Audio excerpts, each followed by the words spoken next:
Friday, spooky soulmates, or whenever you are listening to this one. We hope that you're having a great day, as always, and we've got how would you describe this episode? Probably not terrifying for you, but horrific for us. Yes. It was one of those times when I was waiting because we record at my house for the new people that are just joining us. We record over at my house, and Kayla usually comes over a night on the weekend because we're really cool and we usually have a lot of weekend plans. So anyway. I clear my schedule for you, Rachel. I really appreciate that. Mine's already clear, so we're good. So anyway, before Kayla comes, I'm like, oh, okay, I have like a list of things I need to do to set up. I'm like, I've got to get the microphones attached to the desks. I've got to get our box ready. I've got to get our headphones, make sure that they're all good to go, all this stuff. And this week I was like, okay, I also have to switch the laundry, sage the room, and put holy water on the doors. She literally anointed every door frame, like left, right, and top, and then Sage's room. I was like coughing. I was like, sorry, Harold's really intense. I got to do this because I could hardly sleep last night, and we need to cover all of our bases. For whatever reason, we decided to we're doing haunted dolls, because I don't think we've talked about that. So you just threw out a random name. Right. They're probably like, who the crap is Harold? So we're doing haunted items. It's a new series, and this week we're going to do dolls. Mm-hmm. And there were two that are demon possessed, and yes, they affect you if you read about them. So that was super fun. Yes. So yeah, like I said, just gotta keep us safe. Yeah. So we went together to see Annabelle 3. Annabelle Comes Home. That was actually, I think, the happiest ending of all of those movies. Yeah. It inspired this episode for one, yes. But two, I don't like slasher or too dark of scary movies. I like more of like the psychological thrillers, Yeah. And I think Annabelle was that. Yeah, I think so in a way. I mean, you were curled up in a ball with a stuffed animal in a gigantic hoodie. Every time it got scarier, Rachel would get smaller and smaller and smaller. I have a comfort hoodie that I wear to scary movies, and Annabelle was no exception. I think I probably could have crawled in there with her. That's how big comfort it is. And let me explain the stuffed animal. I don't bring a stuffed animal, but I can't pass up a claw machine. And the movie theater had a pretty decent claw machine, and I was like, I'm gonna do it. And we walked in. Well, and the girl that was taking the tickets challenged you and said nobody's won anything out of that, just to let you know. And I go, they will tonight, ma'am. She did. So I spent $5 on this claw machine, and I finally got a stuffed animal. The claw picked it up, brought it over to the opening, and right as it was about to release it, it didn't. And it just hung there in the air, closed in the claw. And I was like, well, this is why nobody wins these. They're obviously rigged, It's rigged. So, well, and it like the first couple of tries you did, it was just like, I mean, you couldn't pick up anything with that. It was like I don't want to pull your hair, like it was so pitiful. So the manager came over and he's like, I think if I give this thing a good jostle, it'll fall. And I was like, I'm really shocked you weren't already like, come on, man, like jostling it. I was like, well, I haven't seen the movie yet. I don't want to get thrown out quite yet. So anyway, he did jostle it enough that it fell, and I got to cuddle it throughout the movie, which was nice. Yeah, and if you guys want to know what our thoughts were during the movie, we actually live tweeted the whole thing. It's over on our Twitter, GL Sleeping. It was actually pretty funny. We were both tweeting at the same time. So she'd look over and be like, okay, this is the last one I did. And I'm like, okay, I can follow with that. So it was a joint effort, but it was a lot of fun. It was really fun. And it was, a good movie. But, well, while we're at our handles, do you want to throw out the rest of them? Yeah, sure. You can follow us on Facebook, the Good Luck Sleeping Podcast. That one is the best one to follow us on because it has like photo evidence when we have like those kind of things. And then Instagram is Good Luck Sleeping Podcast. Mm-hmm. And if you have a scary story that you want to send to us, maybe for our listener episode, you can send it to goodlucksleepingpodcast@gmail.com. Yeah. So those are all of the places to find us, as well as your favorite platform to listen to podcasts. Yep. And we are on iTunes, Stitcher, Google Play, Spotify, and then our website, goodlucksleeping.libsyn.com. Guys, we have over 2,000 listens. It's so crazy. That's pretty exciting. And that's on the ones that we can check really accurately because we have such a hard time getting into some of the analytics. Yeah, I don't think we've ever checked Google Play. It just registers as 0 because I don't think anybody listens on there. Spotify is the most popular, and iTunes and Stitcher are kind of catching up. I haven't checked iTunes for a while. I think we kind of forgot how to do it. Yeah. Log in. If you guys would go over and leave us some reviews, we'll definitely figure out how to get on there and check them. That helps us out so much on iTunes if you leave. Honestly, nothing makes me more proud than to go on and be like, oh, we got another 5-star. I know. Such sweet listeners. So. Yes. All right, I think we've gabbed enough. Should we get down to the nitty gritty here? Yeah. So how this is going to work, we have looked up 4 haunted dolls. There's a lot more in the world, but we picked these 4. Mine are a little more mild because I'm a baby, and I have one honorable mention too. So I'm going to start, and we're just going to go back and forth and like alternate. All right. I don't know if that was important to me. I can always edit that out later. No, I love it. I think they're ready to they follow need the along. game plan, Yes. you know? We're going to start not creepy and then get like hella scary. Yeah, we'll end with the worst. Okay, so when you think of haunted dolls, who's the first one you think of? Annabelle. Really? That wasn't the answer. Who precedes Annabelle? Who's been around for decades? Robert. I'm sending it, Rachel. Chucky. There we go. Oh, okay, fantastic. Chucky. That was I nice. had to get out the ESP for you to pick up on that one. First guess, Chucky. All right. Yeah, so Chucky's been around for decades. I mean, I'm pretty sure they were coming out with Chucky movies when I was like a kid. So Yeah. not that I watched them. Okay, so the doll that inspired Chucky is Robert the doll. Oh, I didn't know that he inspired him. That's interesting. Yes. Okay. So there was this boy named Robert Eugene Otto, and they don't exactly know how he wound up with this doll. Those details are muddled. I'm not sure why they're muddled. You'd think that he would remember who he got it from. But Robert the doll was a one-of-a-kind handmade doll by the Steiff Company of Germany around the turn of the century, so in the 1900s. Some people say that his grandfather brought it back from a trip to Germany as his 4th birthday present. Other people say that they treated their maids really badly, and one of the maids decided to curse it with voodoo and give it to him as sort of like a payback. I think that's what I've heard. Yeah, that's the version I've heard. That's one of the more popular versions. If you dig in, you'll find the other part about the grandfather. So who knows how he came to have it. Okay. But it was a curse. So it stood at 40 inches tall, which was almost the same height as Eugene when he got it. It was stuffed with wood wool known as Excelsior. And when he got it, I don't think it had clothes because he put it in his own stuffed sailor outfit and he named it after himself. Okay. So you can kind of think he's probably like imbuing this thing with his own energy, right? Is that a real word? Yes, imbuing. Are you impressed? Wow. Interesting. Okay. She's going to write that down for later. I was like, imbuing. So originally, this doll, they think that he probably was not intended to be like a cuddle doll. Like he was created more to look like a jester. Okay. Ugh. Which is like way worse. His unusual size indicates that he may have been fashioned in the image of his constant companion, Eugene. Okay, so once Eugene got Robert, you could often hear Eugene whispering to Robert. His mother, I thought that was coming. Yeah. His mother thought, oh, that's so cute. Until she heard Robert answer in a deeper voice. And at first she was like, okay, Gene's just being real creative. He's doing both voices. Nope. She saw it come from Robert, from Robert himself. So that's when things started getting a little bit strange. Every night when Eugene would have Robert in his room, furniture would start to topple over. And you would hear Gene crying, Mom, Mom, freaking out. And every time they'd walk in, his room would be demolished. And he would say, Robert did it. Mm-hmm. And it started a pattern. Every time something bad happened, Gene would blame it on Robert. Okay. So people question, was Robert actually doing this stuff? Or was Gene being a bad kid and blaming it on Robert and feeding him this negative energy? Okay. Okay. Like a poltergeisty type of a Yeah, like a thing? poltergeisty type thing.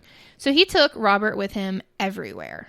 But then once Robert started acting up, he quickly got banished to the attic, which he did not like. Servants would arrive and promptly quit their jobs, all because of Robert because they said that the doll was moving and doing crazy stuff. And then there was even an aunt who banished him to the attic and the next day died of a stroke. Oh. So they wondered, did Robert kill the aunt? But they had no real proof. All right. Okay. So Eugene grew up and he married a lady named Anne and he moved out. Okay. And then his parents died. So then he inherited the house because he was an only child. And he moved back in, and he and Robert were reunited. Okay, was Robert just still in the attic, I assume, then? Or in the attic, yeah. Okay. Having his free roam of the house, more like it. Okay, so then when he moved back in the house, Anne got creeped out, and she didn't like the time that they were spending together. So she banished him upstairs again. Now, there were two different sources. Okay. Some just said to the attic. Others said that Eugene built a doll-sized room in a turret upstairs in his house for Robert the doll. Can you imagine, like, Anne going to, like, her bridge club or whatever, and they're like, oh, how's Bobby doing? Oh, good, yeah. Oh, how's Eugene doing, Anne? Well, he won't stop hanging out with his buddy Robert, who's a doll. I know. It's so odd. It was so weird. So Eugene, he created this room supposedly for Robert, and he kept him up there. He'd keep him locked up there. But then apparently the children riding past that house would say that Robert was in the windows of the third floor. And if you like point at him, he'd start like menacingly glare at you. Like his facial expressions would change. Okay. Yeah. So then Gene was like, that's not possible. He's all the way in the turret, you know? So he'd run upstairs. And sure enough, Robert the doll would be on the third floor sitting in a rocking chair by the window. Oh. And nobody knows how he got there. You would hear footsteps running around in the attic. You would hear giggling. Okay. Sometimes childlike, sometimes demonic. Mm-hmm. People started avoiding the house entirely. They wouldn't even come over because they didn't want the doll to be around them. Like they were, even if he was in the attic, they still wouldn't come over. Yeah, I think that there's like such an unhealthy attachment if it's causing all of this trouble and you like refuse to get rid of it, even though it's a doll. You know what I mean? I like, know. It's so easy to just be like, yeah, you know what? This is being a pain. Let's just not get, give it to the local, I don't know, Goodwill or whatever they had back then. Well, it gets worse. Awesome. I love that. We're going to have merchandise someday. I know. And one of it's going to be, it is what it is. And the other one's going to be, it gets worse. It really does. Every single time. So Eugene started using Robert's turret room as his painting room. He was an artist. That was how he made his living. So he would spend hours upon hours in the turret room chatting with Robert. Mm-hmm. And his wife was like, dude, what's going on? Eventually, I know. Eventually he passed away. I think he was about 74 years old. Mm-hmm. And 2 years later, Anne died. And then the house was up for sale. And Robert was all alone. And this lady, Myrtle Reuter, bought the house and moved in. And she became Robert's caretaker. And she corroborated many of Gene's stories and often found Robert in an entirely different place to where she had left him. Visitors, once again, did not like Robert and refused to come into her house if he was not in the attic. She and her visitors claimed that the already creepy expression on Robert's face appeared to change when anyone discussed Eugene in a negative way. Oh. So in 1994, she was smart, and she donated Robert to the Fort East Martello Museum in Key West, Florida, where he still resides today. Okay. So you can go see Robert.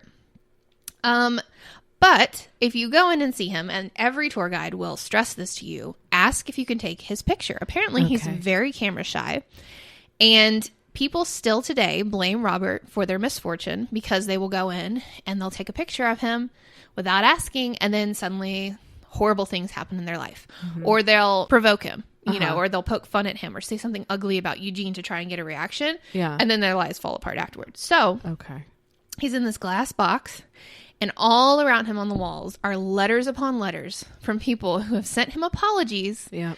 Asking him to please stop cursing them. I've heard that. I think I even watched a show where somebody is like, I had to go back and apologize in person because my life was just so intense and crazy after that. Yeah. I actually have 2 firsthand accounts. One was on TripAdvisor. Whoa. Yeah. So it's like legit. Okay. So this was Howard R.K. on TripAdvisor. Okay. He said, last week we were in Key West, soaking up the history and wonderful sunshine. We are from New Hampshire and are not strangers to ghostly tales. Is New England more haunted than the rest of the world? Yeah, it's where like the Salem witch trials and all the old lots of energy. England type of stuff happened up there. Yeah. Gotcha.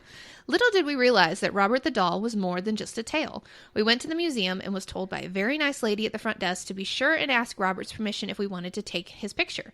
I just laughed at such a silly misstatement. Oh, Howard, you're so stupid. We went into the room where Robert was gazing at us. I snapped his picture not once, but 3 times. Oh. We then proceeded into the gallery where it was air conditioned and there were some beautiful artwork on the walls. I found one painting that caught my eye and decided to take a picture of it. That's when it all started. As I snapped the picture, I looked at my camera and it said no images. All the 50 plus pictures that we had taken in our entire trip in Key West were suddenly gone. We went parasailing the next day. The boat captain took a video of us in the air. Got back home, the disc was blank. Yeah. Went to a camera store and they could find no reason why our pictures were gone and why the disc was blank. I've also been hearing some strange noises during the night since I've been home. Ugh. To all who may read this, please listen to the nice lady at the front desk of the museum. Ask Robert's permission if you want to take his picture. Okay, but how do you know if he says yes or no? Apparently, if his head moves, he's saying no. Okay, that's... Aye. Got it. That's hilarious because he's in a sailor outfit. Yeah. Okay, you meant to do that. Okay, cool. Okay, so then I found one on Reddit. Reddit is just where, like, everybody tells you the truth because there's no point in lying on there because it's all just crazy. Yeah. So this one was titled, Robert the Doll Screwed with My Sister, and it's by Eskimo1. It says, 4 years ago, I went to Key West for a family vacation, and as somebody with a lifelong obsession with the paranormal and supernatural, I insisted we go to see Robert. After prolonged poking and prodding, I convinced everyone to go, but my sister, who was 21 at the time, was not happy about it. The tour guide explained his history, told us about some of the letters that they have covering the walls around him, and explained the whole asking permission thing. Like I said, my sister did not want to be here, and she doesn't believe in anything paranormal at all, but she's really big into scrapbooking and photography. So she decided to take a couple pictures without asking permission and making fun of people actually believing in it the entire time. So she did, like, double dirty. Yeah. We carried on with our vacation, and she took some really great shots at several places. However, several hours into the drive back home, she went to grab something out of her bag and noticed that her very, very expensive camera and case with all the accessories and memory cards were gone. She called the hotel and every place we had stopped by on the way out to ask if they had found it with no luck. My mother had bought the camera for Christmas a couple years back, and needless to say, she was furious. My sister still insists to this day that she triple checked to make sure she had it with her before leaving Key West. And I believe her. She's a very organized person. And honestly, she's probably never forgotten something somewhere in her life. It might also be worth mentioning that me and the rest of my family took pictures on our phones after asking his permission and never had any issues. I'm not saying this is definitive proof of Robert being haunted/possessed, but I do think it's pretty interesting. So, Robert the Doll, he's not too bad on the scale of, like, scary. He might giggle at you and wander around and get mad if you take his picture. Yeah, he's just camera shy and very, very Papa Bearish over his friend. You know, yeah, he needs a repaint, and he's probably just kind of pissed that he looks the way he does. Yeah, he's like less demonic, more crotchety. Yeah, exactly. He's over 100 years old, so yeah, he's been around a long time. All right, we're starting. You'd think that out of my two, Annabelle would be the worst, but she's not. It gets worse after Annabelle. So a lot of people know about Annabelle the doll. They know probably false facts just because she's inspired the movies, the series like The Conjuring and Annabelle and The Nun. Yeah. Yeah. Mm-hmm. Yeah. So in Insidious too? No, she wasn't part of Insidious. It was the same actor. Oh, okay. Well, anyway. So there's been a lot of public stories and, plots about Annabelle that aren't necessarily true, but they are inspired by her creepiness. Right. So I got a lot of my information here from warrens.net, which, if you know about Annabelle, she currently resides in the Warrens Museum, which is Lorraine and, what's his name? Ed. Yeah, Ed and Lorraine Warren. Has he passed away too? I know Lorraine passed away. I don't think he has. He hasn't, so he's still alive? I don't know that for sure. Okay. But I do know that their son-in-law and daughter, now take care of everything. So, oh, good. Yeah. So she'll stay contained. Yeah, their son-in-law is the prodigy of Ed Warren. So, okay, and I got a lot of the information too, which from a very interesting website called History versus Hollywood, where they take a lot of, stories and movies that are based on quote unquote fact, and they let you know what's the truth and what was just made up for the plot. So, super interesting. Okay. Are you okay? You okay? You okay? I'm okay. It's Annabelle. So, okay, origin. In 1970, a mother purchased an antique Raggedy Ann doll. Yes, she is a Raggedy Ann doll and not the super creepy porcelain-looking doll in the movies. That blows my mind, and I don't know which would have been creepier, honestly. Yeah. I feel like they tried the one that they used. I know, but like, imagine, we all had that Raggedy Ann doll growing up. Yep. So you would never be able to look at it the same. No, that's true. So she purchased an antique Raggedy Ann doll from a hobby store as a birthday present for her daughter, Donna. Donna was a nursing student in her late 20s. Excuse me, choking. It is Annabelle. And she lived in a tiny apartment with her roommate, Angie, and Angie's fiance, Lou, who spent a lot of time there. Okay. Within days of Annabelle arriving, both Donna and Angie noticed that there appeared to be something very strange and creepy about the doll. The doll mysteriously seemed to move about the house. It started with relatively small movements at first, and like a change in position, or just like small, like a head turn, little things. They always start small. Exactly. But as time passed, the movement became more noticeable. Donna and Angie would come home to find the doll in a completely different room. Sometimes the doll would be found with her legs crossed, arms folded. Other times it would be found upright, standing on its feet. Ew, no. Once or twice, Annabelle was found kneeling on a chair as if she was praying. And the women, like Donna and Angie, they tried to recreate the movements and kind of like put her in that position. And she kept falling over. Like she couldn't support herself by them trying to do it. So why was that thing praying? Mocking. Who was it praying to? Well, yeah, exactly. Several times, Donna sometimes left the doll on the couch before leaving for work and would return to find the doll back in her room on the bed with the door closed. Okay. So in the movies, a big thing with Annabelle would she would leave notes saying, "Come find me" or "Find me." Blah, Miss blah, blah. me? Yes. That actually happened. What? Okay. So after the progression of Annabelle's movements reached a head, Donna and Angie began to find messages on parchment paper that was not in the house. Okay, so Donna made She had her own paper. Yeah, she brought it, pulled it out of some dimension. I don't know, because Donna and Angie were like, we don't have parchment paper.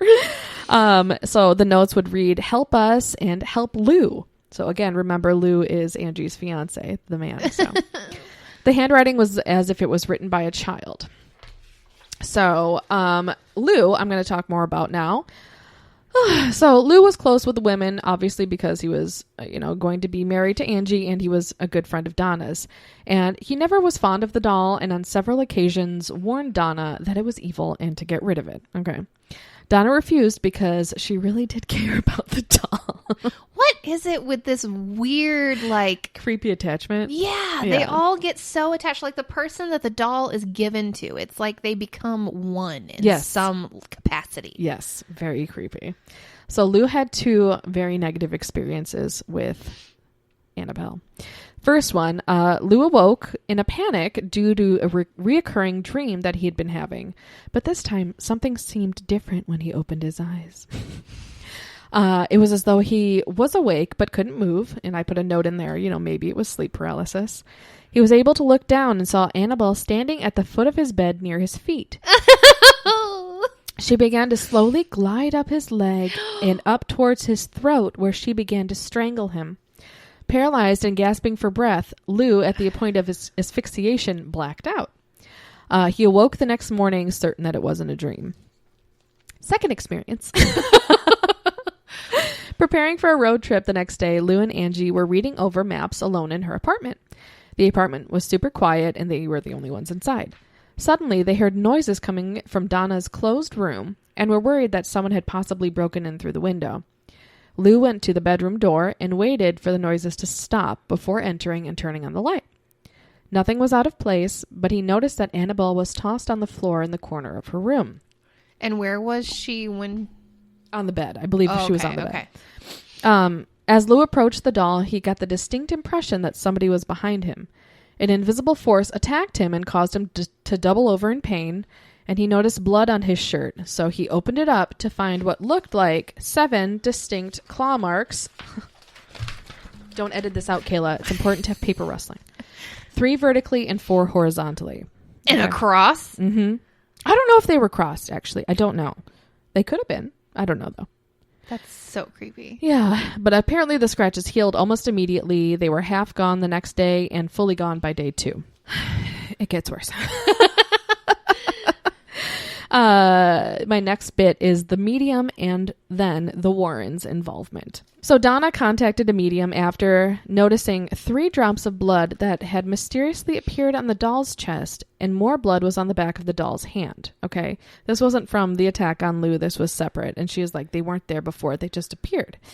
The medium became involved 4 to 6 weeks after the paranormal activity first began, to give you a timeline. So the medium held a seance and introduced Donna and her roommate Angie to the spirit of Annabelle, a 7-year-old girl who had played in the fields that existed where Donna and Angie's apartment complex now stood. Yeah, I don't buy that. No. Apparently, Annabelle's lifeless body had been discovered in the fields. Out of compassion, Donna and Angie permitted the spirit that they thought was that of Annabelle to stay with them and possess the doll. No! Because of what the medium had told the women, Donna became very attached to the doll and, in time, began treating it like a child. To this day, Annabelle wears a little gold bracelet around her wrist that Donna put on her. So everything changed after the attack on Lou, though. Donna finally felt it was time to seek real expert advice and had contacted the Episcopal priest named Father Hagen. Father Hagen felt it was a spiritual matter and that he needed to contact a higher authority in the church, so he contacted Father Cook, who immediately contacted the Warrens. So that's kind of like the chain of that. Ed and Lorraine Warren, a little backstory on them. Lorraine has kind of had visions and sensed things and was able to see people's auras from a very young time, but she was also very, very religious. I believe she was Catholic, and she used her faith in a lot of the cases that her and Ed worked together. And Ed was just fascinated by the paranormal and like a good investigator. They just made a really good pair, fell in love. That's kind of just what they did with their life. So I did look a little bit on them. So anyway, Ed and Lorraine Warren immediately took interest in the case and contacted Donna concerning the doll. After speaking with Donna, Angie, and Lou, they came to the immediate conclusion that the doll itself was not actually possessed, but manipulated by an inhuman spirit. Apparently, they said that spirits don't possess inanimate objects like houses or toys. They possess people. Okay, inhuman. That means demonic. Not a ghost. Right. Yes. An inhuman spirit can attach itself to a place or object. And this is what occurred in the Annabelle case. There's Annabelle and Lorraine. So sweet. Sweet. Is it though? The spirit manipulated the doll and created the illusion of it being alive in order to get recognition. Truly, the spirit was not looking to stay attached to the doll. It was looking to possess a human host. And it had 3 at its little fingertips, even though Raggedy Ann dolls don't have fingertips. So in this case, it was a demonic spirit in an infestation phase. So that's no. Yeah, right. It first began moving the doll around the apartment by means of teleportation to arouse the occupants' curiosity in hopes that they would give it recognition, which they did. Weird use for the word arouse. How's Dick Pirate doing, by the way? I was just wondering how he's doing. He's great. Good. Tell him I said hi when you get home. When the women brought in the medium, the inhuman spirit was now able to communicate through the medium and preyed on the girl's emotional vulnerabilities by pretending to be a rather harmless, lost little girl who is actually given permission from Donna to haunt the apartment.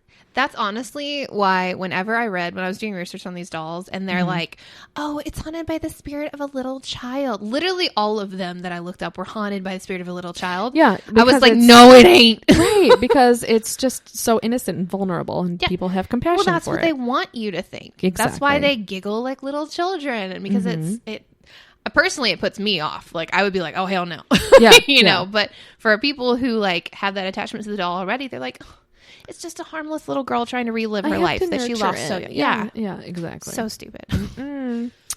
The The next stage of the infestation would have been complete human possession. Had these experiences lasted another 2 or 3 more weeks, according to the Warrens, the spirit would have completely possessed, if not harmed or killed, one or all of the occupants in the house, they believe. Oh my gosh. So, at the conclusion of the the Warrens felt it appropriate to have a recitation of an exorcism blessing by Father Cook to cleanse the apartment. The Episcopal blessing of the home is a wordy, 7-page document that is distinctly positive in nature. Rather than specifically expelling evil entities from the dwelling, the emphasis is instead directed towards filling the home with power and of the positive and of God. That was Ed Warren's quote. At Donna's request, and as a further precaution against the phenomena ever occurring in the home again, the Warrens took the big rag doll along with them when they left. And apparently, I read further on that, in the car ride back to their home, I think their car broke down like it did in the movie. Yeah, that's what I was about to say. Yes. So that part is true. So a few other little facts. According to Tony Spera, who is the Warrens' son-in-law and protege, Annabelle is the thing that should be feared the most in the Warrens' collection. Someone once offered Spera $1 million to buy her, but he refused because he didn't want that evil to be unleashed back into the world. Exactly. You're buying a demon. Right. A demon. Right. Yep. And in the movie, Annabelle, the non-Raggedy Ann doll, the porcelain doll, is in a glass case with a positively do not open sign and I think it's the devil tarot card on it. Oh, really? Yeah. And that's how she's stored in their museum. Oh, that's crazy. Yep. The Warrens have told their daughter, Judy, never to give Annabelle recognition or look her in the eyes. Judy. Oh, yeah. Sorry. She was like the star of the third movie. She was so cute. She was. And smart. Yes. And great actress, actually. So she still doesn't look her in the eye to this day. Refuses. Oh, my gosh. Once, a young man challenged Annabelle. The man had apparently come to the occult museum on his motorcycle with his girlfriend for a tour. Okay, why do you buy into a tour? You have to pay to do this and then mock it anyway? Seriously. Do something else with your time. Why are you letting people pay to look at a demon? Also true. I wouldn't mess with that. I would bury it somewhere. Yeah. So as Ed Warren was giving the tour, the young man started to mock the doll, and while doing so, he ran up and began tapping on the glass of the case the doll is enclosed in. He challenged the doll to put scratches on him like it had supposedly done in the past to a man named Lou. So Ed kicked the young man out of the museum. Approximately 3 hours later, the young man died when he lost control of his motorcycle and hit a tree. His girlfriend survived, but remained hospitalized for over a year. Did it call its little demon buddies to go get it? Because I thought it was supposed to be contained. That's what they said. Well, Evil is contained. Yeah, but it doesn't possess a doll. I know. So it wants a host to go into. I don't know. I really don't know how it works. I thought that would contain the demon though. Not if you provoke it. I don't know. Guys, just like you don't tap on the glass in an aquarium with a shark. Right. Don't tap on the glass with a demon. Right. A priest from Hartford also once visited the Warrens' home and threw the doll across the room, proclaiming God was more powerful than the devil. On his way back to the rectory, he got into a serious accident with a tractor trailer. I mean, yes, that's true. But you still don't sit there and challenge it. Right. You banish it. You push it out. Right. That's how you exact authority over it. Right. Right. Oh, people are crazy. So the only other thing I came across is to this day, Annabelle is still there, and they still have a priest come in and regularly bless the entire room that they're in just to keep everything contained. Safe. Yeah. Quote unquote safe. That's what, when I was researching when I had to anoint my house, which I don't think the podcast necessarily knows about that. I talked about it in one of our live streams, but it said that you need to keep doing it regularly. Right. Cool. Super. Okay. So that's Annabelle. Whew. Yeah. Okay. She's crazy. She is, but it gets worse. Okay. Okay. So she's probably a 3 out of 5. Pretty dang creepy. Yes. Yeah. Okay. So I'm just going to do a quick little honorable mention because I had kind of an experience with this doll. And so I didn't want to dive into it too deep because I'm not tapping on that glass. Thank you, sir. Yes. So this is Peggy the doll. She was supposedly owned by a woman whose health started to decline while she owned her. After she started experiencing fever and hallucinations, she gave her away to a paranormal investigator, Jane Harris. The unique thing about Peggy is that she seems to affect people through video on the internet, sometimes even just photos. I can look at a photo of her and be okay, but I will say I first heard of her on Ghost Adventures, and I don't know if it was the way they built it up or if that thing is powerful enough, but I started having anxiety and hot flashes, and then that night I experienced a presence in my house. So I'm not going to mess with that. Jane filmed a YouTube video with Peggy in which she did an EVP session with her that has been said to have made over 80 people sick just by viewing it. And Jane didn't know that that was going to happen. She just published, like, she put the video on YouTube, and then suddenly people started writing her, oh my gosh, this is what happened to me. One was as severe as this lady had a heart attack. Oh, geez. After watching it, she survived, but she still had a heart attack. So it's believed that Peggy has both a female and male presence attached to her. The female gives the name of Peggy, while the male presence is just nasty and dark, never stepping forward to communicate. Many have said the male entity is demonic. They've kept a log of experiences over the past 2 years, which include, but are not limited to, EVPs, photographs of mysterious shadows and strange light anomalies, unexplainable number of deaths among animals, so people's pets die, a string of independent witness testimonies, chairs shaking during group seance, insect infestation while filming, which on the Ghost Adventures when Zach was in the room with her and when he looked at her, flies started buzzing around his head and he was inside his museum. There were no flies. Right. Physical scratches, unexplainable smells that appear and disappear quickly, night terrors, disembodied footsteps, extreme changes in temperature, continued reports of health concerns after viewing Peggy's image or videos. The paranormal investigator Jane herself has endured 3 scratches while in the presence of the doll and finally agreed that it's not the spirit of a little girl, like a psychic said, but that they think it's a demon. Yep. So they removed the crucifix that's been around her neck, thinking perhaps it was causing the doll to act out. Wait, why? I personally feel that was a huge mistake. Yeah. The doll now resides at Zach Bagans' Haunted Museum, and Jane Harris has written a book detailing her experiences with the doll, which I refuse to read. Sorry, y'all. People who have visited the museum also claim to have similar reactions to what I did, or even worse. So that's the honorable mention, because I didn't want to give that one more power than it needed. Okay, so then this story is called Letta Me Out. That's the doll's name. I'm not even joking. Oh, what a fun pun. Oh, it's real cute until you hear how you got the name. Cool. Okay, so Kerry Walton, Australian dude, in the early 1970s returned home to Wagga Wagga for a funeral. As one does, he recalled the abandoned and rumored to be haunted home at the end of his street that frightened him as a kid and thought, I'm going to explore that at night alone. Okay, I was all on board until the alone part came up. Because why the hell not, you know? So he found a way in through the crawl space, as one also does, where he discovered a set of eyes peering at him. His first thought was, it's a dead child. Then he got closer and he realized the eyes belonged to a creepy old marionette doll. Oh. Obviously, too bothered to continue exploring, he left the house, but not before grabbing the doll and taking it with him. Why would you do that? It's under the freaking house for a reason. Yeah. According to him, on the way home, he heard thumping in the truck and someone yelling, "Let me out!" But when he stopped and opened the trunk, the doll was just crumpled up and chilling there. Oh. So at first when he got to his house, he wouldn't bring the doll in. But then he put him in his storage building with all the goods he held for resale. He's apparently like one of those people that buys things cheap and then resells them higher prices. Yep. Seemingly overnight, the goods in that storage room became wildly valuable and made Carrie very wealthy. Okay. The doll then moved indoors with them as they seem to think he brings them good luck. Their children would scream and say the doll mumbled and moved at night, even talking to itself. Strange things started happening around the house, which was a new construction. They had just moved into it, so it shouldn't have been haunted. People who visited would corroborate the children's story and say that they saw it moved as well, even reportedly leaving, are you ready for this? I'm ready. Tiny doll-sized scuff marks on the floor. Love that. Yeah, that's cute. His expression was said to change from smiling to menacing or angry. Now, Rachel, yeah, I want to show you Letta's face. I can't wait. Now, if you saw this looking back at you, would you be inclined to put it in your trunk and take it home?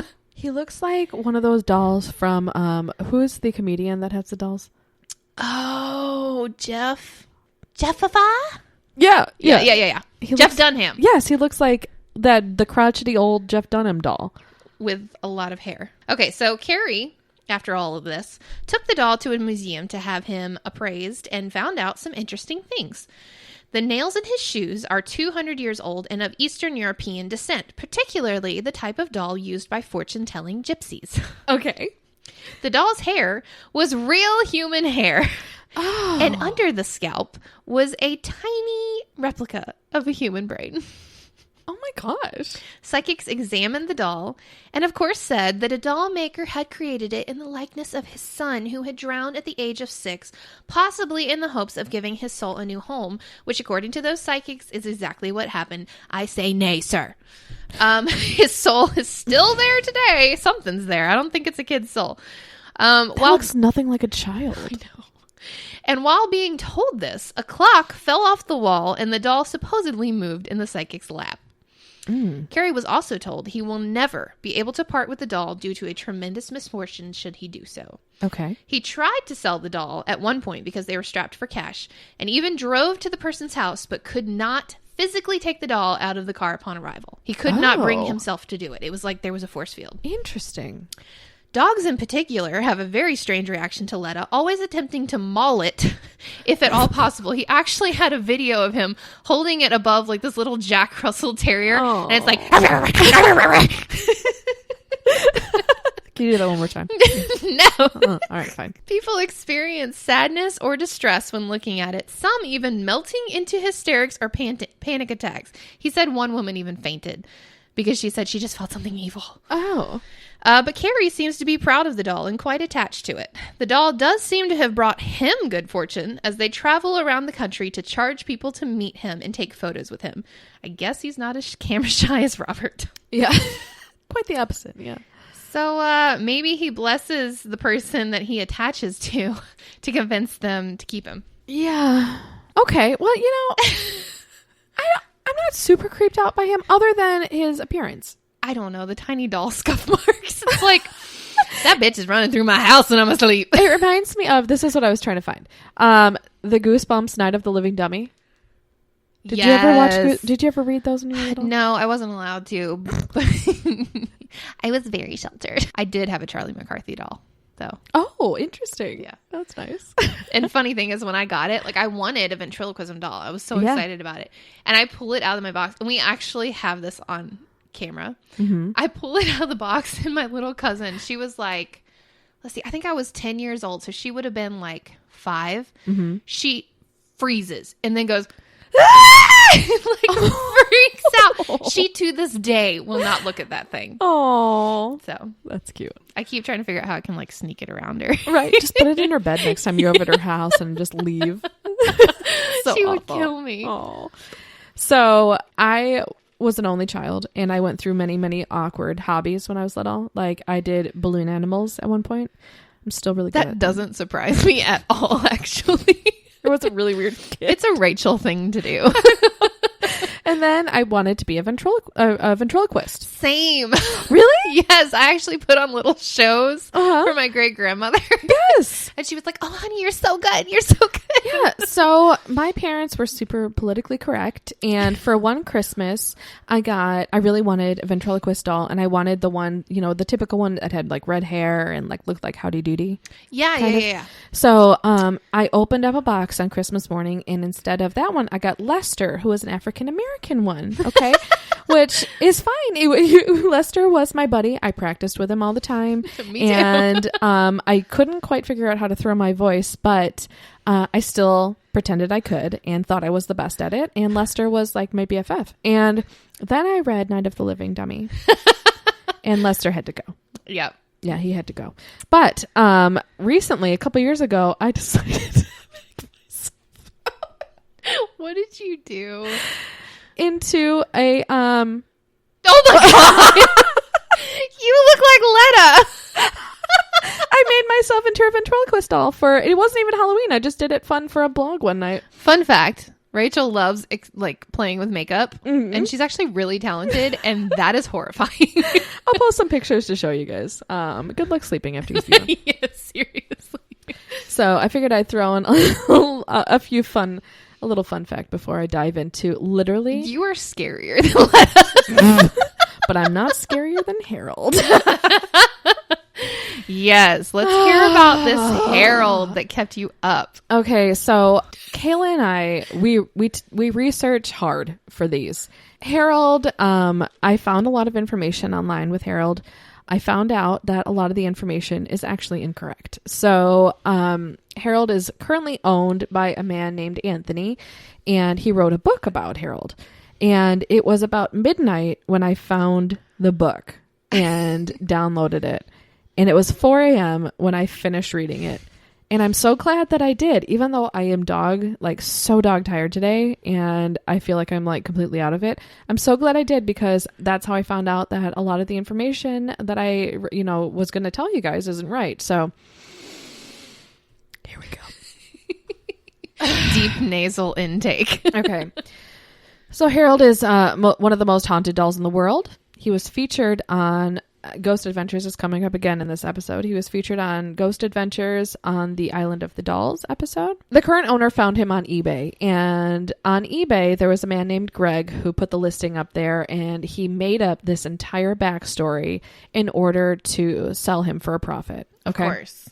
So he made up this story that he was owned by this elderly man for over 60 years, and he originally got it for his son, and then his son passed away, and after the death of his son, the old man and the family began to experience very strange phenomenon from the doll. So Greg told all of the followers that were going to bid on this doll about that, and he also talked about all the bad luck that Greg was having himself. And so then the doll was bought by a woman named, I think her name was Kathy. And it was a family friend of Greg's. So that all happened. The story that Greg told was the lie. But he actually did put him up for auction yes. that. Okay. And then Kathy actually bought him. Okay. And then she also talked about all of this, bad luck that was happening, how her friend wanted to see the doll. And after looking into Harold's eyes, she fell down and hit her head and died or something. Okay. So this was Kathy's friend? This was Kathy's friend. I don't know if that happened or not. Okay. So Anthony had bid on the doll when Kathy owned it, and she put it up. And he later found out that Kathy also was trying to turn the doll for a profit. Mm. So really, the doll supposedly was just a regular doll. I don't know where he came from. I think Greg found him among just some old storage things that he thought that he could, make a fun story about and sell for a profit. And then Kathy thought that she could capitalize on what Greg did too. So Anthony bought it in, I think it was 2004. Basically, they were disappointed that it wasn't haunted, so they were like, I'm going to spend this. I don't even know if they thought that hard about it. They just really wanted to put it out there just to get money. They were just kind of greedy about it. I think there's a lot of people like that, unfortunately. Right. But if you research it, you come across the old man's story buying it for his son. You come across that, and that's the story of Harold. Yeah. Oh my gosh, though. There's so much more. So when Anthony bid on it, he really didn't think he was going to win it. Apparently, there was another guy that was bidding on it that was kind of bad talking it and saying it doesn't matter what you bid on it, I'm going to outbid you. That's like Storage Wars. Yes. That guy that goes, yep. Yep. Yep. Yep. Oh, I hate him. I hate him so much. So he's like, well, I'm just going to keep, bumping the bid up and making him pay more for it. But I'm not going to win it because he clearly is super motivated and he wants to stick it to me. Then he accidentally spent thousands of dollars.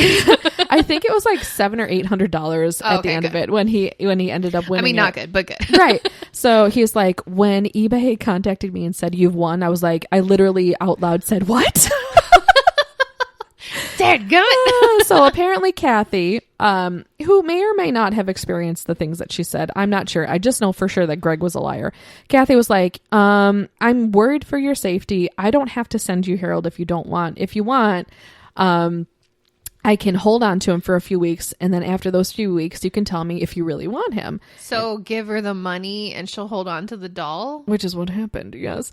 But then apparently she came through, and he's like, after a few weeks, yeah, I still want him. And so she sent it to him. Anthony's backstory is he wanted to be an author, so he initially purchased a handful of other supposedly haunted items, and he wanted to write a book about the experiences. He was also a paranormal investigator. So he took it seriously, but he didn't really expect these items to necessarily be haunted. He just wanted to investigate them. Right. This is kind of like Zach with his haunted museum. Right. Like he's creating a cluster of chaos exactly. on purpose. So the doll, he's not even that remarkable. It was a 1930s knockoff made from parts of other more collectible models, and it was in like really poor condition. Okay. So he gets him. And as soon as the doll arrived on his doorstep, Anthony put an EMF detector near it, hoping to see a signature spike on the ghost hunting meter that might suggest a haunting. But he was disappointed when the needle didn't even budge. He tried to record an EVP by setting the digital recorder near the doll, but the recording was blank when he listened to it back. No EMF spikes, no EVPs. So he shrugged, thinking it would still make a good chapter in his book. But the lack of results he still took precautions just in case. So he put a crucifix and a bottle of holy water in with Harold. He's like, better safe than sorry. So several days later, he brought the doll to his friend April, who is a psychometrist. Never heard of that. What is that? Anyway. So he had the foresight to record the session on his digital recorder, and he was shocked to hear what he recorded. So the EVPs, as you know, they're not necessarily heard at the time of the recording. It's afterwards when you turn up the volume that you can hear what's said. Right. Upon playback, a voice is heard. "Shut up, bitch," it said, followed by an angry roar, and then said, "I'm going to kill you, bitch." So he wanted more information on the doll after that, because he was like, okay, maybe there is something to this. So he wanted to bring it around to like some psychic mediums, but everybody that he came to, every psychic was like, oh, I've already heard about Harold. So he didn't know if the information that he was getting from them was legit. Okay, let me interject. Mm-hmm. Psychometry is a field concerned with the objective measurement of skills and knowledge, abilities, attitudes, personality traits, and educational achievement. Okay. So I think that can actually be done on just regular people too. Okay. All right. So, this is like the turning point of... Oh, I'm sorry. Him calling her bitch twice in a row wasn't a turning point. No, surprisingly.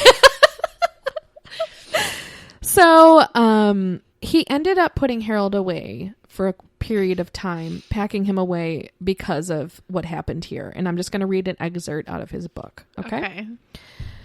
So the morning I was due to fly out to LA, it was raining outside, so I wanted to allow myself extra time to get to the airport. I got the doll out of the cabinet in the storage room and put it in my living room. I kept thinking about something as I read in Catherine Ramsland's book, Ghost, about an incident involving coins. In her book, she wrote about looking for something she thought might be in her purse. She emptied her bag onto the coffee table, dumping coins in the process. Not finding what she was looking for, she sat there and took one more look around her apartment. When she looked back at the coffee table, all of the coins she dumped were stacked together. I don't know why, but I couldn't stop thinking about that. I even grabbed her book, sat down, and reread that part. Okay, I thought to myself, I read it. Now what? It only made me later than I should have been if I were going to get to the airport on time to catch my flight. The thought occurred to me that missing my flight might have been the point. I decided to get up and take one last look around to make sure I wasn't forgetting anything before I left. I walked into my bedroom and looked around. That's when something caught my eye on the windowsill. Coins, quarters, dimes, nickels, and pennies stacked together, one long row, in no particular order. I don't stack coins, but even if I did, I sure as hell wouldn't stack them the way I saw them. They weren't piled on top of each other. They were side by side on their edges at a slight angle. My first reaction when I saw it was to laugh. I wondered which of my friends was playing a joke on me and how they did it. Shaking my head, I looked closely at the coins. I thought that they were being held together by superglue or pancake syrup. I even thought that perhaps the condensation from the water was keeping them in place somehow. I reached out and touched them, expecting the coins to roll away from me. I literally jumped when they all came loose from another and scattered. I went from being amused to feeling terrified in one fell swoop. I took a couple of steps back from the window, and suddenly I felt the presence of a woman standing behind me. I spun around, fully expecting to see someone standing there. What I saw instead was a crystal clear vision of a commercial airplane exploding, breaking in half, and falling down into the ocean. It was as though I was watching a movie playing in the middle of my bedroom. I can't begin to describe the fear and dread I felt as I watched this happening, feeling as though I was somehow responsible for the tragedy. When the vision stopped, I could see Harold sitting in the middle of my living room, peeking out of the top of the bag. I would have sworn he was grinning at me. He was making it clear how he felt about being read by James. Oh, because he was going to take him to a really legit psychic. All right, I said, you win. You're not going with me to Los Angeles. And I took the bag and put it back in its cabinet and locked the door. That was in 2005, 1 year after I'd won the doll on eBay. It would be locked away, kept out of the public eye for the next 8 years. Okay. So then in 2003, he said that somebody asked him about it, I guess, on 2003 or 2013? 2013. Sorry. So in May 2013, I guess on Facebook, people were still asking about it because Harold was a big deal back then in that community. People knew about Harold. So somebody asked him about Harold, and apparently his friend said, look, I was at a flea market today and I saw a doll that reminded me of him. And then, of course, people kept asking, who's Harold? Who's him? And he brought him back out and he put some pictures on his Facebook, and then people kept complaining about, like, oh, I looked at that picture and now I have a headache. Like, my stomach hurts and all of these things are happening. And people were getting mad at him that is, telling him that you should have warned us that you were going to post pictures of him. Right. Like, he's really, really creepy. So, he ended up, I think, starting a YouTube channel about Harold. And this is where it gets super creepy. It did happen. So he'd posted a video on YouTube, and a lady contacted him and said, I'm not interested in this stuff at all. But I was like, something, in my suggested videos popped up about Annabelle. And for some reason I clicked on it, and then it brought me to a suggested video about Harold. And I clicked on it, and I'm in Australia and I have a son named Vincent. Apparently she changed his name to protect him. And as soon as he saw it, he became affected. Okay. And this is where the story turns. Okay. So Vincent goes through hell and back because of Harold, and he is haunted by him. His whole family begins to get attacked, and Anthony ends up trying to help them from afar. Okay. I was about to ask, can I see a picture? No, I don't think I want to. So he starts to try and help him from afar, and it starts to get super interesting because different psychics that have no connection to Anthony at all kind of start piping in and saying that they see the same thing, where there is a dark energy that's keeping these smaller energies in check, and they won't let them leave. So people are drawing pictures, and I think I have some of the pictures here that the psychics were talking about, of a motherly figure and a child that are being held captive by like a demon. Okay. And here's another one from another psychic. Okay. And I'll show these to you guys too, where basically these things are being contained. And the doll has to do with it by this dark force, dark energy. And another one. I don't like that one at all. So it's people that are being chained by a very dark, dark force. So again, Vincent becomes very close with Anthony, and he starts to call him Uncle Ant. But because he is autistic, did I tell you that he's autistic? No. Okay, so yeah, Vincent is autistic, and because of that, he sees things very clearly, and he's not persuaded. He really truly is being haunted and sees these things that he's talking about, and it really breaks Anthony's heart, and he really wants to try and help him. But this is a drawing that Vincent did about Harold, and it's a big black force that is attacking these little white bursts of light that are supposedly the entities that are being held captive by him. It's really quite sad. So I have in my notes here some of the things that Vincent has talked about as far as Harold goes. So Vincent goes, "That's me, Mummy. The doll," Australia, "the doll doesn't like me. The blob won't let me help them. The little boy is scared. He wants his mummy. Mummy wants him.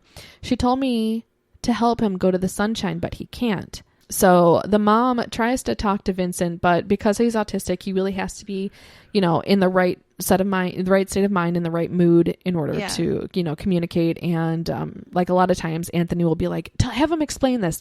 What's happening right now?" And the mom's like, "Whoa, I just have to like see, if he'll want to talk about it." So tried to talk to Vincent, but with not much luck. He says the blob is shouting and very mad. He said it's telling lies, and that was the last thing he said. These are emails that kind of go back and forth between them. Vincent just woke up crying, saying, "The doll comes to me in my dreams. He is very angry. He hurts my eyes." Vincent also said his name is ... but I couldn't understand as he was sobbing. I tried to record it, but I wasn't quick enough. Sorry. The first time he has talked about Harold in weeks. He is a mess at the moment. I have him here with me. He is watching the bubble lamp. It's apparently a lamp that really calms him down. When he regresses like this, it really helps me to get him down. He's usually such a happy little boy. It was strange, and this is the first time he has mentioned Harold in weeks. It breaks my heart. So the doll came to him in a dream and gave him the demon's name? Yes. So, and like a side note, as I know this is so confusing, I'm really trying to No, it's not confusing at all. I'm following it. Okay, I'm really trying to express what I read in a book last night in the middle of the night. So my brain And then you didn't sleep well. Right. So I'm really trying here. So, again, Vincent, he was normally a very happy kid, and his mom was talking about how his teachers at school are like, "Dude, I don't know what's going on with Vincent. He's going into these rages, he's getting so angry." And she would get called in and talked to by the principal and the teachers, and they would have conferences with her, and they'd be like, "Dude, he keeps saying that somebody is in his room. No, this is not right." It was starting to get really bad, and the mom was kind of at her wit's end, and so that's why she kind of kept in such close contact with Anthony, because he was the only one that had believed her, and they were kind of in this together, and that's where most of the book goes. Well, it was Anthony's fault. Right. So here you go. Talking to Vincent, I decided to show him a YouTube clip of Harold against my better judgment. He sat in the playroom with his bubble lamp. He was very relaxed and calm, and I asked him about what the doll is and who or what he feels when he sees him. He didn't have much of a reaction at first, but after a few minutes he said, "No, I'm not sure what this really means." He said, "Her name is Charlotte, but she hates that. You have to call her Lottie. She is looking." He was so engrossed with the YouTube clip. He wanted to watch more, but I said, "No, sorry. Sorry, hun, not sure if that really means anything or not." I asked him who Charlotte or Lottie is. He said, "Oh, Mommy, she likes to sing. She is the nice one. She helps me sleep." It may be nothing. He has gone all strange again. He's sitting here in his corner and won't go to sleep. And through this, there was a raven that would come to Vincent's window, and it would start just pecking at the window. Okay. And the mom would be like, "Dude, Anthony, it's here again." And Anthony would ask for updates as he's dousing Harold with holy water. And when he would douse Harold with holy water, the crow would go away. And this happened throughout the entire time that they're communicating. So where she'd be like, "The crow's back and it's really bothering him. And my younger son is really, really scared of this," or the raven, sorry. And so he would be like, "Okay." And then he sometimes had to pour a whole batch of holy water on Harold in order for the crow to go away. It gets worse. So this is the mom again talking about Vincent. "He spent most of the night sleeping on top of me as he was convinced there was someone walking around inside the house. He told me that the cheeky man showed up with a dog. The dog's eyes turned red and it started growling at Vincent. The man said to the dog, 'Not yet,' and the dog stopped growling." No. That's a hellhound. Yes, it 100% is. And he talks about it again. Mommy, I came to where he was standing. He just stood there saying that it's in there, pointing into his room. And then he looked at me and said, "It wants Uncle Ant." You're in the wrong house.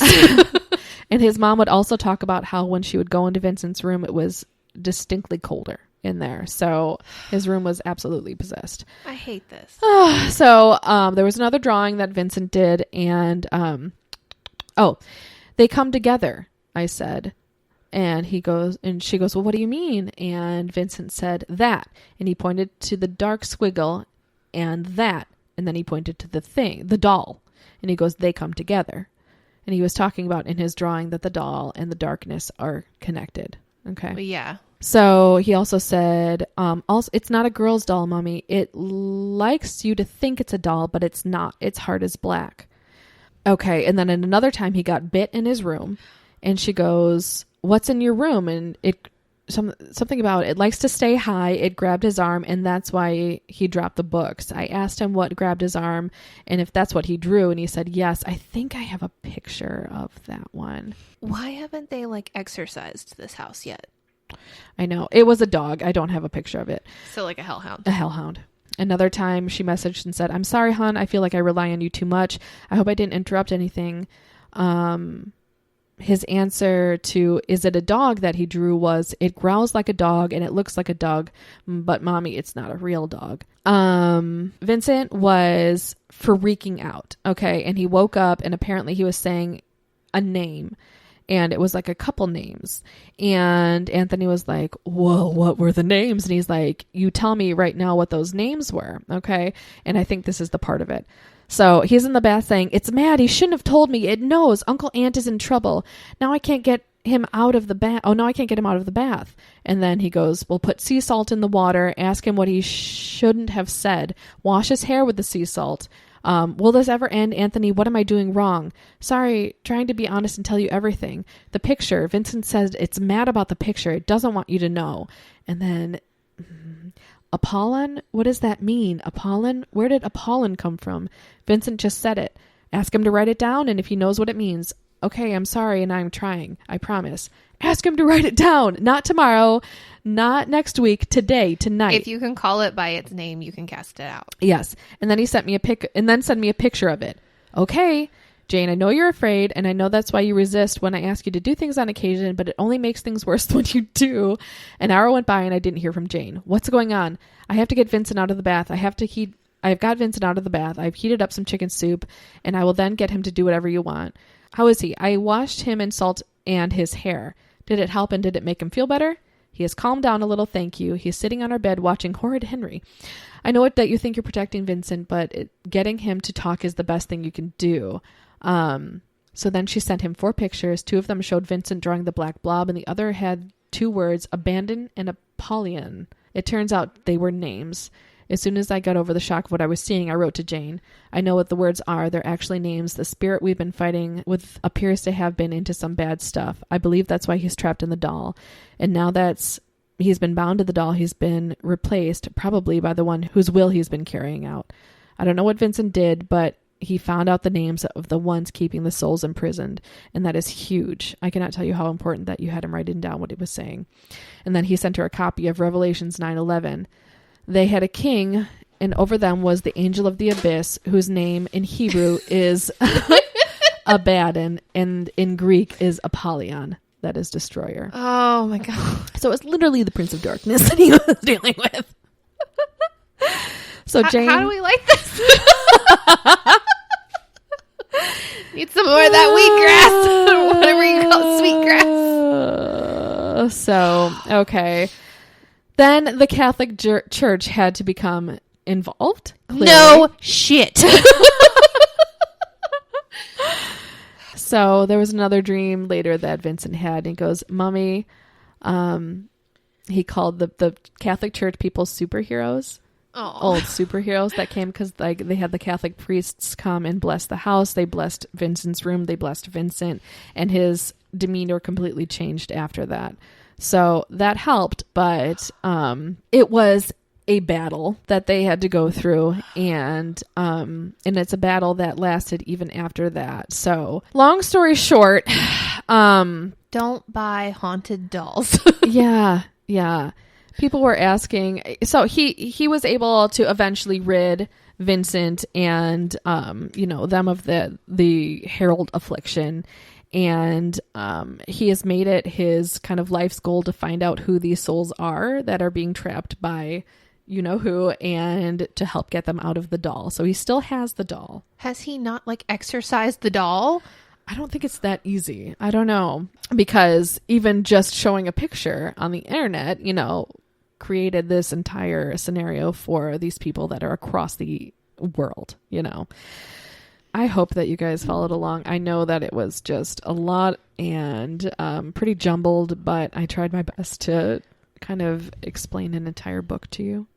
I think it was more jumbled in your head because you had all the info that you were trying to present. It made sense to me. It did it really? Yeah. Okay. I really hope it made sense to you guys. I'm so sorry, but this was really, really intense, and it was really hard for me to like sleep after this. I woke up with a headache and I felt drained all day. Like, I think there really is something to Harold, and obviously to what's attached to him. That's because it's the Prince of Darkness.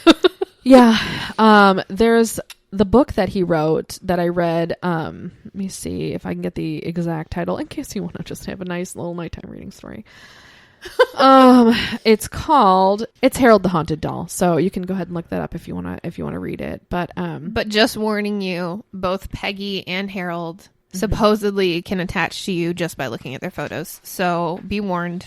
Don't mess around with that stuff unless you're prepared to fight it. Right. And we're going to warn you on Facebook also, just in case we pop up the pictures and you haven't listened to the episode yet. So, this is kind of how I'm going to close it. Again, Anthony still has the doll to this day after that huge battle that he did with, Vincent and his family. He still owns the doll. He was asked by his friend Barb, if you had to do it all over again, would you? And I gave it a great deal of thought before I answered her. I don't think I chose to be a part of this. Looking back on all of this now, I think that the woman named Lottie, this was somebody who believes that part of the entities that are attached to Harold, she was in a past life. It's a very strange part of the story. Whom I've since been able to verify her identity and have even more pictures of her, chose me. I've also been able to identify 3 of the 4 spirit souls trapped inside the doll by the demon. But telling that story would fill up another book altogether, one I'm not ready to write yet. And then the last question that I think is good to end on is, isn't that God's job to release the spirits in the doll? And his answer was, I believe that what happened was the becoming of something a human did. So a human caused it. A human trapped him. Yeah, I believe that what happened was becoming of something a human did, trapping the souls inside of the doll. For that reason, it seems it's God's will that a human undo what has happened. To take authority. Yeah. I also believe that if God could have found a bigger, more tenacious, boneheaded fool to do it other than me, that person would not have the doll. I'm not a hero, just the biggest idiot God could find on the face of the earth. See, I truly do feel that way too, because I've always wondered, like, why couldn't I get rid of them back in 2010, Right. Because I've cast them out since, and I just felt like God told me, I wanted you to learn something. Yeah. Mm-hmm. I mean, that's like the entire book of Job. Right. People always kind of skip over that book in the Bible because they, their beliefs don't match up with that. Mm-hmm. But, it's so important to understand that sometimes bad things are allowed to happen to you to help you grow and become stronger. Mm-hmm.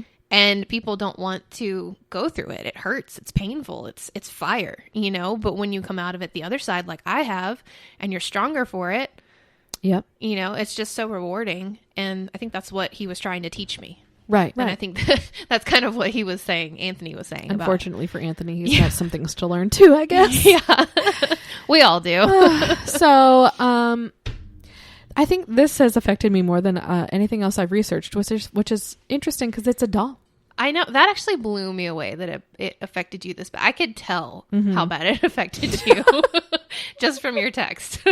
Yeah. So, anyway, I thought it might be fun to possibly someday get something haunted from the internet and see if anything happens, but I'm not going to do that.